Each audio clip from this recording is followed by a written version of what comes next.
আসসালামু আলাইকুম ওয়া রাহমাতুল্লাহ। প্রিয় মুসলিম ভাই ও বোনেরা,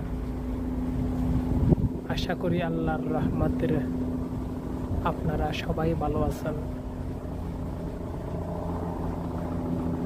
আজকের দিনটা খুব ভালো মনে হইতেছে। রৌদ্রের তাপ অনেকটা বেশি, কিন্তু যথেষ্ট পরিমাণ হাওয়া আছে। আমি আমার বসের বাড়ির পিছনে এখানে চেয়ার টেবিল আছে, এখানে হাওয়ার মধ্যে গাছতলা একটু বসছিলাম। তো বসি আসলে একা একা বসে আছি, তো আমার প্রিয় ভাই বোনদের সাথে একটু সময় পাস করা। তো পিছনের যে অংশটুকু বাড়ির কিছু ফুল গাছ, যথেষ্ট পরিমাণে কিছু ফুল গাছ আছে, সৌন্দর্য আছে। তো এখানে ঠান্ডাও, এই জন্য বসে থাকা।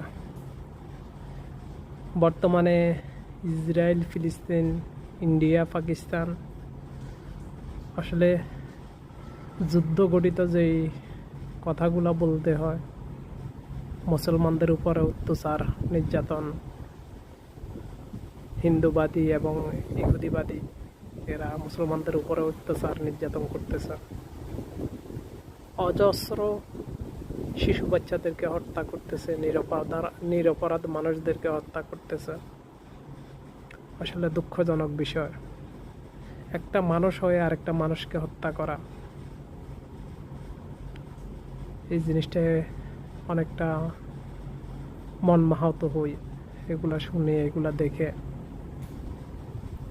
তো আপনাদের সকলের প্রতি দোয়ার প্রার্থনা রইল। আসলে হিন্দু মুসলমান এটা নয়, কিন্তু একটা মানুষ হত্যা করা কেন? শান্তিপূর্ণভাবে আলোচনা করো, শান্তিপূর্ণভাবে চলো। একজন মানুষ হয়ে আরেকজন মানুষের ক্ষতি কেন করব? এই মন মানসিকতা যেন আল্লাহ সবার মাঝে সৃষ্টি করে দেয়, এটাই আল্লাহর দরবারে প্রার্থনা।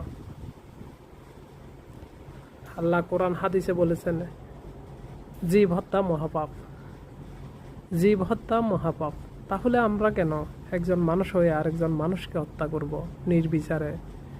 একজন মানুষের কত আর্তনাদ, একটা শিশুর কত কষ্ট, কত আর্তনাদ করতেছে তারা, ক্ষুধার্ত শিশুরা। তো সকলের কাছে দোয়ার প্রার্থনা রইল, সকলে দোয়া করবেন আল্লাহর দরবারে, আল্লাহ যেন মানুষদেরকে